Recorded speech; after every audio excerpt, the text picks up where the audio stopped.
Hey, what's poppin', y'all? It's Chris Witherspoon, and I am so honored and excited to be joined by someone whom I consider to be a living legend. You guys know her from the Fresh Prince of Bel-Air, the original Aunt Viv, but she is so much more than that. It is Miss Janet Hubert. Janet, thank you for being here today with me. For you, anything, Chris. Hello, everybody. Janet, listen, I feel like you were known for the Fresh Prince of Bel-Air, but for me, and I got to know you as a friend, you are so much more than that. I look forward to, after this interview, folks knowing you a bit better and knowing more of your story of how you got to be, the icon and legend that I think you are. And Janet, we are officially in 2021, but I have to say, you saved, for many of us, you saved 2020. Now, when you came out on that set at the Fresh Prince of Bel-Air reunion in that beautiful little baby doll blue dress, it was a healing moment for you and Will Smith. You know, and at our app, PopViewers, we are all about building a community around content. So I want to take a minute and I want to show you some of the reactions from folks that watched the reunion and it just went crazy for you. The Fresh Prince of Bel-Air reunion was the reunion that I believed saved 2020. I love Fresh Prince. They brought original Aunt Viv back. Aunt Viv, yeah. And I loved Aunt Viv. And you know, they got the OG Aunt Viv come. I love the Fresh Prince of Bel-Air reunion. It was so good. I literally was only watching for the original Aunt Viv. That's like the whole entire reason why I tuned in, and it didn't disappoint. They did a good job of working in and kind of giving props to the original Aunt Viv too. And it even brought a tear to my eye to see all of the cast come back together again, especially the original Aunt Viv appearing too. I really like that they brought back the OG Aunt Viv. I think that was very important. I think their conversation was very important. Watch the Fresh Prince reunion, if anything, just to watch Janet Hubert's interview with Will. It was the most palpable television I think I've ever watched, and her dignity leaps off the screen. It was powerful, absolutely powerful.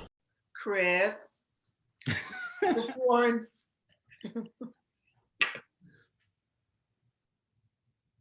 You could have warned me. No, I did not. No, I did not. I'm a little speechless right now, and that's see, it's like, oh Lord, you know, my eyes are red. Yeah, well, I'm touched. I'm very deeply touched. I was touched at the reunion, and never thought in a million years that that character would reach and touch so many people. I was in Costco's one day and a little girl, she must have been 7, was in her dad's shopping cart, and I'm sorry. No. You jacked me up. And I'm so happy you loved it. I'm so happy you loved it. And I'm so happy to show you the face. And there's millions of people, Janet, that feel for you and that we're watching for you. We felt like we lost our mom, our aunt, our sister when you left that show. And for you, it brings back so many memories of so much hardship and so much struggle, and the flowers that people are giving me today. I never saw any. I don't see all that because I'm an internet dummy. I don't even know how to repost stuff on Instagram. So somebody wrote, Miss Hubert, we need to help you.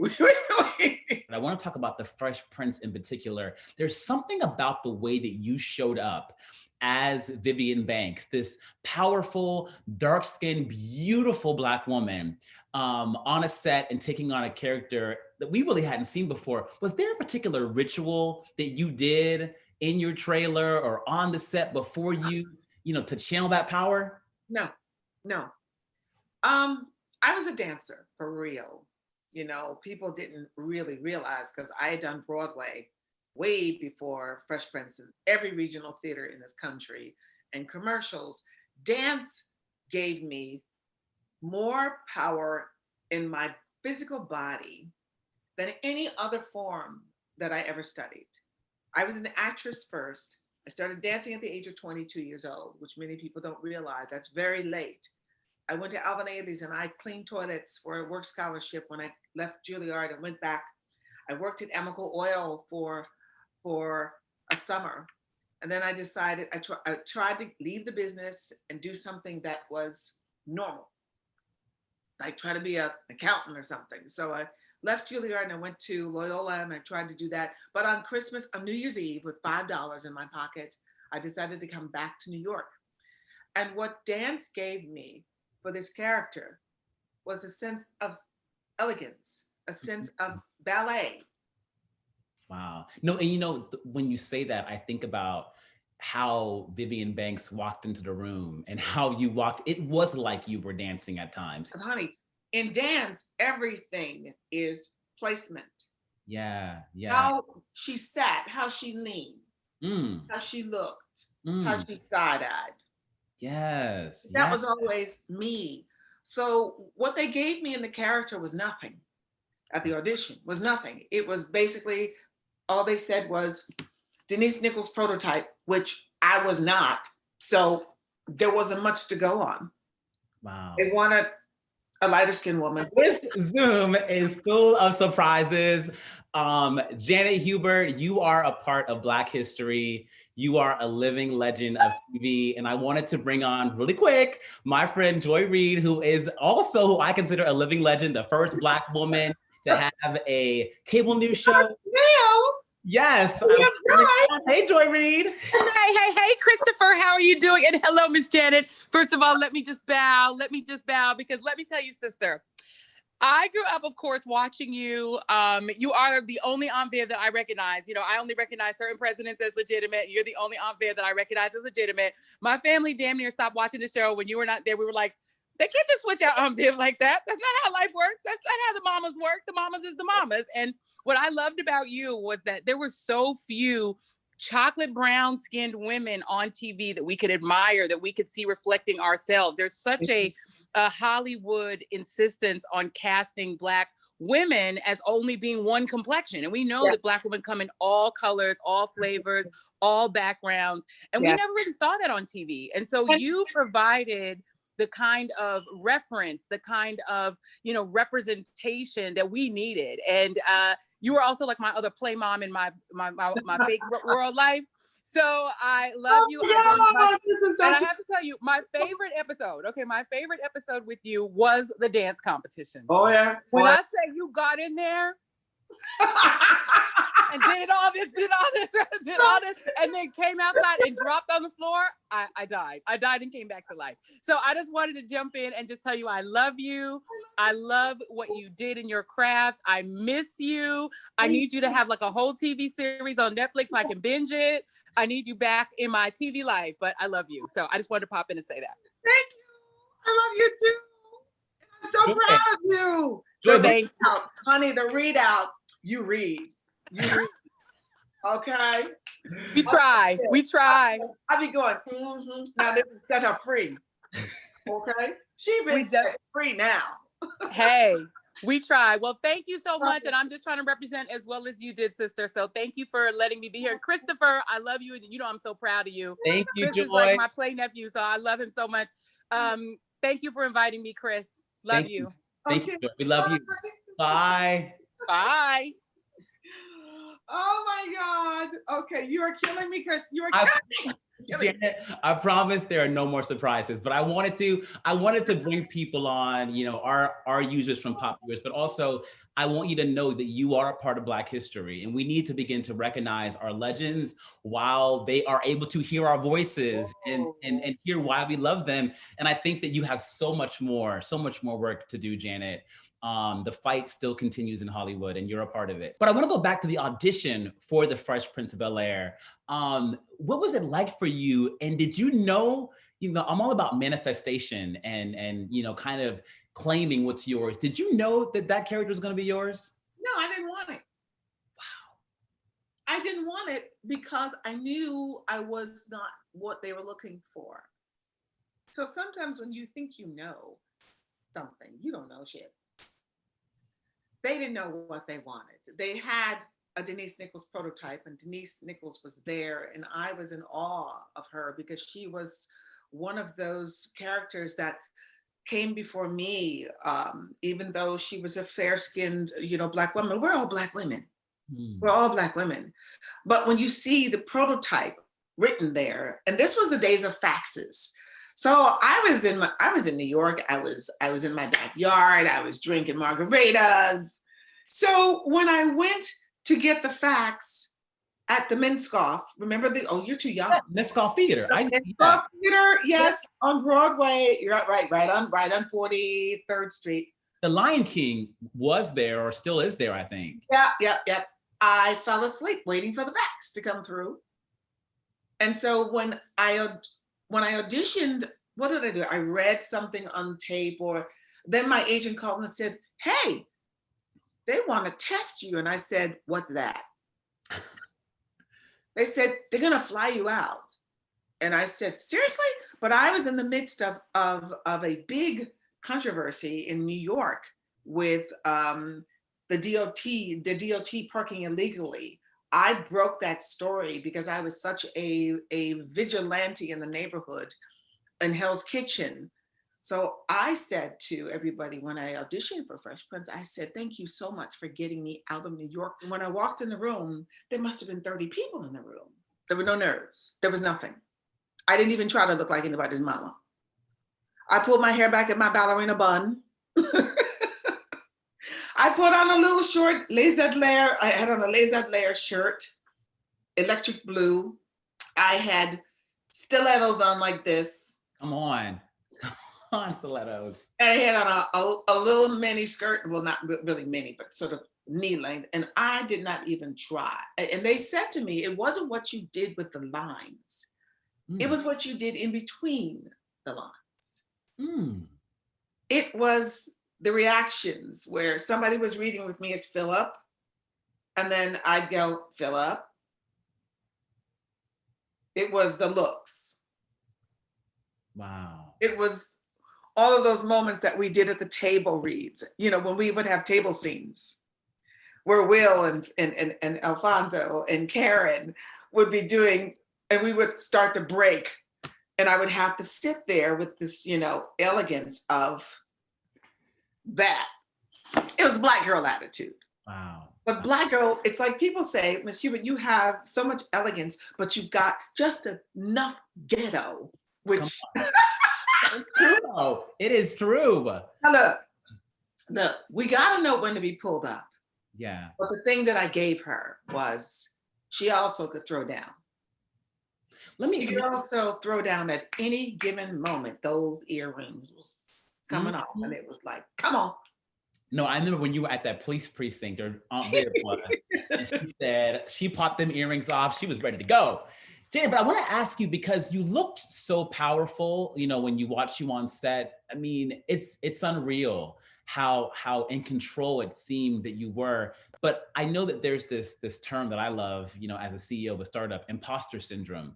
Did you ever feel a sense of imposter syndrome that maybe you didn't deserve to be there, or maybe at some point the floor was going, or the rug would be swept from under you? Or did you ever feel a feeling of representation syndrome as being a dark-skinned woman on TV? Nope. Back many years ago during the Cosby Show, and I think I've spoken about this publicly before, I auditioned for the book club. And it was Claire Huxtable's book club. And I went to the audition and I did a great read. And they said to my agent, she's really good and very pretty, but she's so dark. And when they told me that, I was like, seriously? How dark is he? This whole colorism thing, this whole complexion thing, nobody's ever been able to make me feel bad about my complexion. They've tried, but it's only ever been the Black community that's tried to make me feel bad about my complexion. There's that whole thing of Black men have been taught to think we're not beautiful, to want the lighter skinned version. You look at all these celebrities and you could interchange their wives. It would basically be the same woman. No, and it shows with all the work that you've done. You've always been able to bring this sense of power, again, the sense of power and the totality really of the character you're trying to take on. But I want to turn to sisterhood for a moment. You know, this is History Month, and I love the stories because I talked to you on the phone as a friend. You in your early days before the Fresh Prince of Bel-Air, when you were a working, auditioning young Black actress, you rolled around with some other Black actresses. One of them was Angela Bassett. Yeah. But tell me about that time in your life and these women who we all now know how you have a sisterhood. We've all known each other from New York. We all came from the theater. So who was in your squad? Who was in your squad? Okay. So we all, Jennifer Lewis was in New York City. We would all attend Jennifer Lewis's one woman crazy ass shows at Don't Tell Mamas. Angela went to Yale. I went to Juilliard. Everybody sort of knew it. Loretta Devine was in Dreamgirls while I was doing Cats. We all knew of each other. We all wanted those same shows. We all auditioned together. And when everybody made that foray to Hollywood to try to move from the theater to television, it was like Angela and Jennifer Lewis and L. Scotty Caldwell lived on Fountain Avenue in these little apartments right next to each other. We would get together and try to find the cheapest stores we could find to buy some consignment shit, because Angela knew where all the cheap shit was. So she had this Jeep that we all knew we're gonna die in, because it was one of those that you zippered, you had to zipper it. And it would be bouncing and we'd be like, we're gonna die. We're gonna die, we're gonna die. Wow. Hold on to the top of it. So at one point, was there ever a point where it was you, Angela Bassett, and Jennifer Lewis in that Jeep together? Probably. Wow. Probably. And Jennifer would be, I would go knock on Jennifer's door and I'd go, and the door would be open. I'm like, she said, who is it? Come in here. It's Jennifer. Come in here. I'm just feeling like shit today. And I'm like, Jen, she's in the bathtub. She's in the bathtub. I'm like, girl, what's wrong with you? Girl, I don't know. We would go riding together. We would meet up at the stable because I had a horse. And Jennifer and I would go riding together. Angela lent me money so I could find an apartment to come back here to live. Okay. Wow.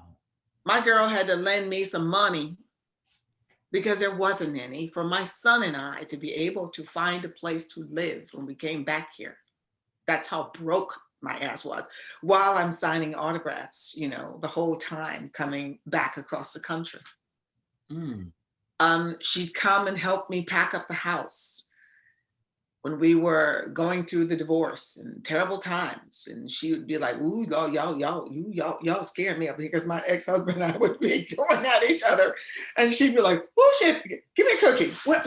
Give me some food. Wow. She's like, now you know I'm on a diet. But it would be so tense. So we held each other's hands through the ups, the downs, the ins, the outs. And when they wanted them to play, when Jennifer was chosen to play my sister, they asked me, Winifred Hervey said, we're looking at these women to play your sister. Who would you like? These are the lists. And I said, Charlene Woodard, yes! Because I knew Charlene forever. Jennifer, of course. I want them, because we had that natural chemistry already. So it was, Renee was the only one that I didn't know. And she was playing Will's mom. You brought up, I think, two things that I want to touch on. And one of them is your time after the Fresh Prince of Bel-Air.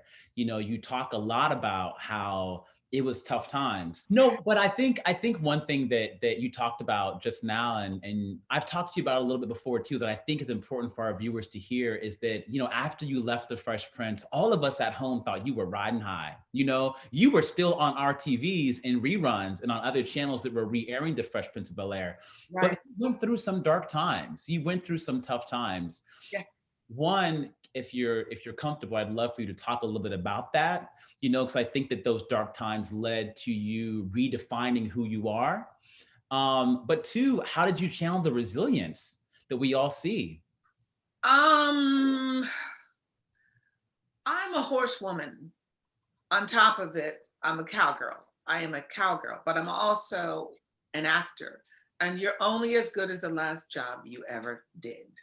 We also know that you can make money and the next day you can have no money. And I had also just opened up a studio. I signed a 10-year lease at like $60,000 to $100,000 worth of equipment for the gyrotonic expansion system, which I had the franchise to develop because they had developed it on our bodies in New York City. So I not only had a house, a mortgage, a husband who wasn't working at the time, but I also had a business and a baby, an infant who needed me desperately. He saved me. He really did, my son, because I knew I had to take care of that little boy. And Fresh Prince had not gone into syndication yet. So there was no money for a few years until they did enough episodes to make syndication. I was in the third season negotiating for the fourth season when you can renegotiate your residuals and all of that. So it was hard. There were moments where I felt so broken, so low. I didn't know what I could do. There were moments where I wanted to die. Wow. Did you ever contemplate suicide? Absolutely. Because I figured I had a life insurance policy. I would take care of my son. But you also, you have those moments where, and I have to tell you a funny story where living in Burbank, where you figured, okay, I'm not gonna do this. I can't do this. I can't make it. I can't live through this. This is too much. Because everywhere I went, people would attack, would say things, would say hurtful things, but he was an infant. What was I gonna do? And then I also ended up serving 400 hours of community service over an incident with my home in Burbank that the tenants even used the Fresh Prince shit against me, pulled out a gun at me, and I pulled my gun back, and you just go, this is crazy. And then You pulled a gun? Someone pulled a gun on you? He pulled a gun on me, I pulled my gun back. See, you don't mess with Janet Hubert, you guys. Okay, I'm gonna say it with all the claps in between. You don't play with Miss Hubert, okay? Cowgirl. I'm a cowgirl. Yes. Yes. Help me. Yes. And technically, because it wasn't my house, they jumped us. They handcuffed us, they threw us to the ground. They accused me of robbing my own house, of breaking into my own house. When the tenants were gone, they made a mistake. My boyfriend was a cop. They handcuffed him. He was an LAPD cop. They handcuffed a woman who came to look at the house. She tried to run, a white woman, they handcuffed her. But they unhandcuffed her and left me sitting on the curb, handcuffed. My white neighbors never bothered to come out and say boo. That's when I said, I said, I'm going to have a nervous breakdown now. I started to scream, and I screamed, and I screamed, and I screamed, and I screamed until I couldn't scream anymore. And my boyfriend was shaking me, and I remember him shaking me, but I also remember that I felt this dim light, almost like, a camera lens just disappearing. Everything was like tunnel. I was breaking. That's when I knew I got to get out of here. But I served they gave me 400 hours of community service because in LA, if you have a gun, even though it's your gun, it's your house, it's a mandatory 3-day in jail or serve community service. I did not know later on that I would rupture my vocal cord. And I had vocal cord surgery. And during that vocal cord surgery, I had to serve because they refused, because of who I was, to allow me to go to the spa like Lori Loughlin and those people who committed crimes. Oh, okay. So when I said that comment about white girls can get pilots and all kinds of shit when they commit crimes, but I served on the river bottom. As a matter of fact, they offered me a job. I was so good at it. Well, I'm sorry to laugh. I just trying to visually see you doing that. First off, I know you would put your entire back into it and you would do it 100%, but it just seems so beneath your skill set, you know? It's yeah. I was not going to jail, but I would do 400 hours of community service in the river bottom. And it was funny because I would have to show up at 5 a.m. and I would show up all covered up with a big hat. I was doing my, the African Queen with the net. Yes. Catherine Hepburn. Yes, darling. Oh my God. I'm lying out there and I had freshly cut vocal cords and I'm in that dust and I'm breathing all this dust. And I was, even my lawyer said, you must not put this woman in this dust. She's going to ruin her voice. And sure enough, it did. I'm lying out there just coughing and sputtering because there was so much dust. But everybody kept saying to me, what are you doing here? Because they didn't know it was me, because I hid myself. No one knew it was me until the end, when one of the park rangers said, what are you doing here? You are not a criminal. And then I said who I was. He was like, oh my God, you should have killed him. You'd have been better off. You should have shot the son of a bitch. Because if he pulls a gun on you and but you're also a Black woman. That's what it is. In Burbank. And in Burbank. You're lucky to be alive. You're lucky to be alive. You're lucky to I am lucky to be alive. And let me tell you, I am lucky to be alive. And of course, they lost the tape. Of course, it's always, somehow the tape got damaged about what happened that day. And it got eaten because they knew they were wrong. But in the meantime, my vocal cord paralyzed. It just unparalyzed 2 years ago. So I'm relearning to sing again. So you asked me how I kept my sanity. I keep my sanity because I am a Black woman, because we came through this motherfucker through the Middle Passage. And I say to Black men all the time, where y'all think we was? Upstairs having hot rock therapy? Okay. No, where do people get off saying you're an angry Black woman? And Black women are angry. We got a lot of shit to be angry about. If you really want to think about it, the Black woman is the least valued. She's the least offended. She's the least appreciated. But when it comes down to standing up, we are right there.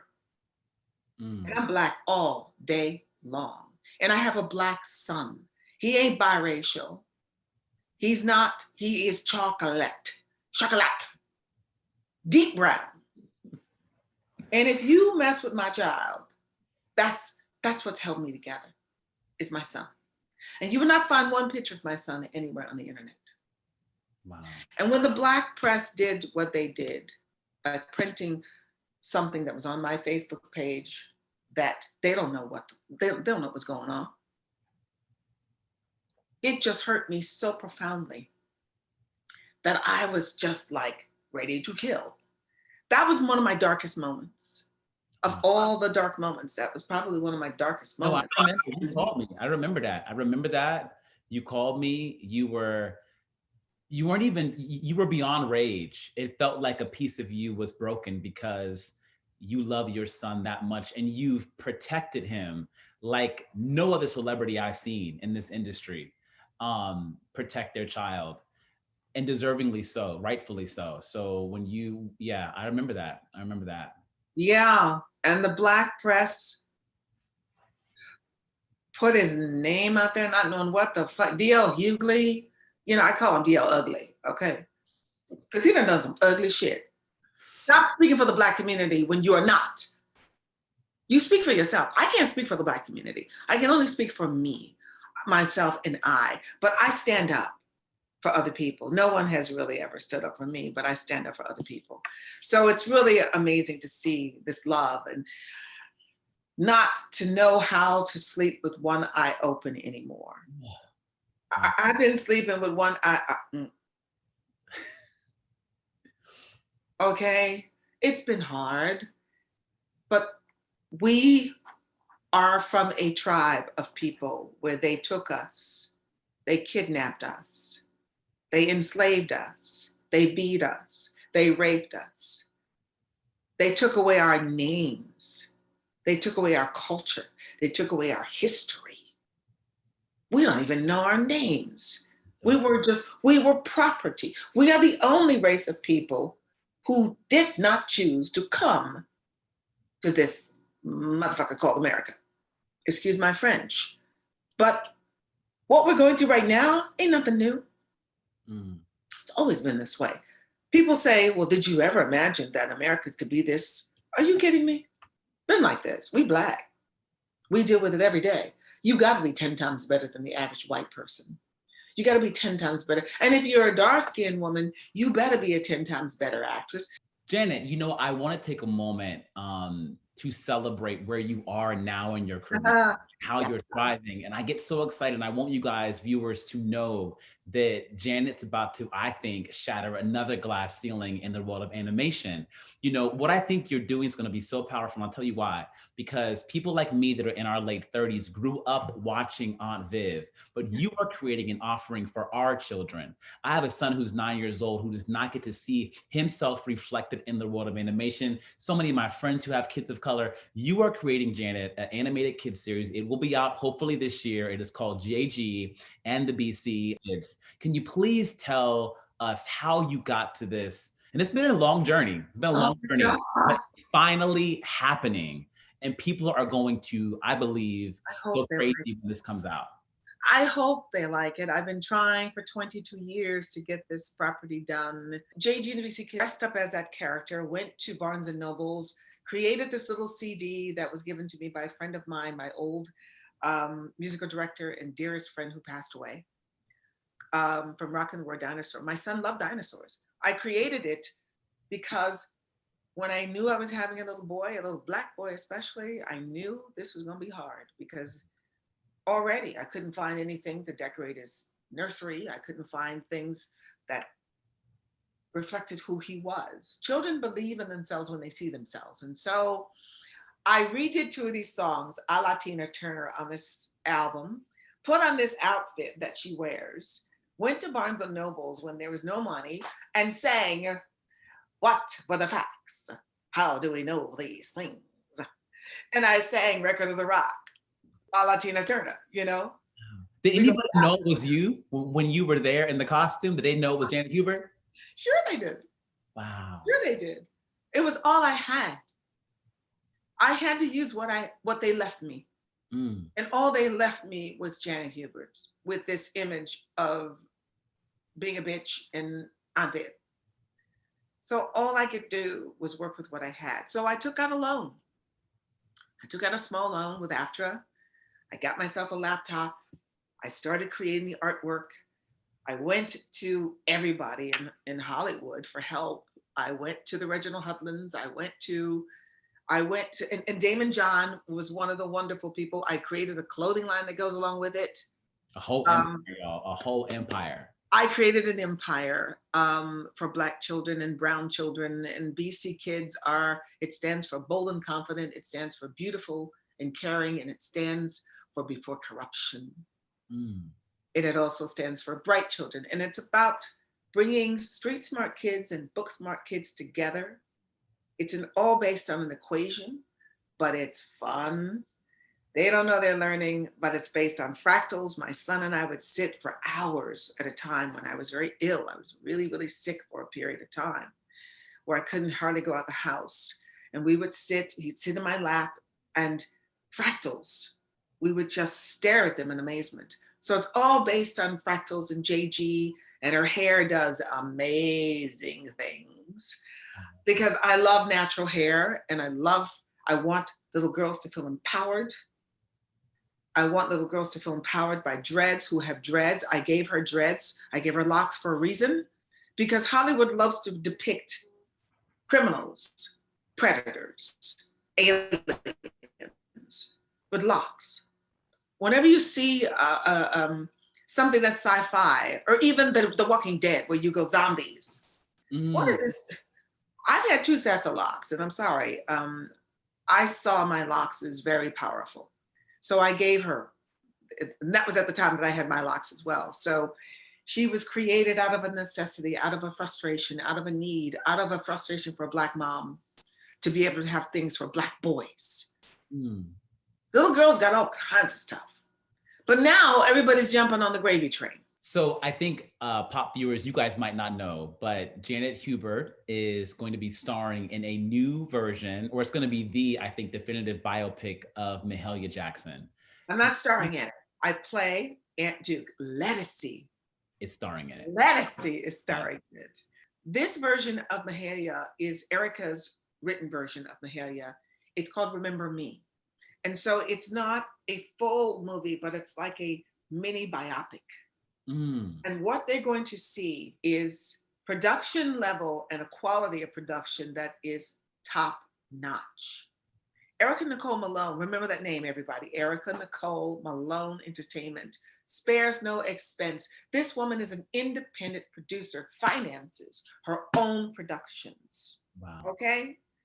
And when she finances her own productions, she puts her heart and writes her own productions.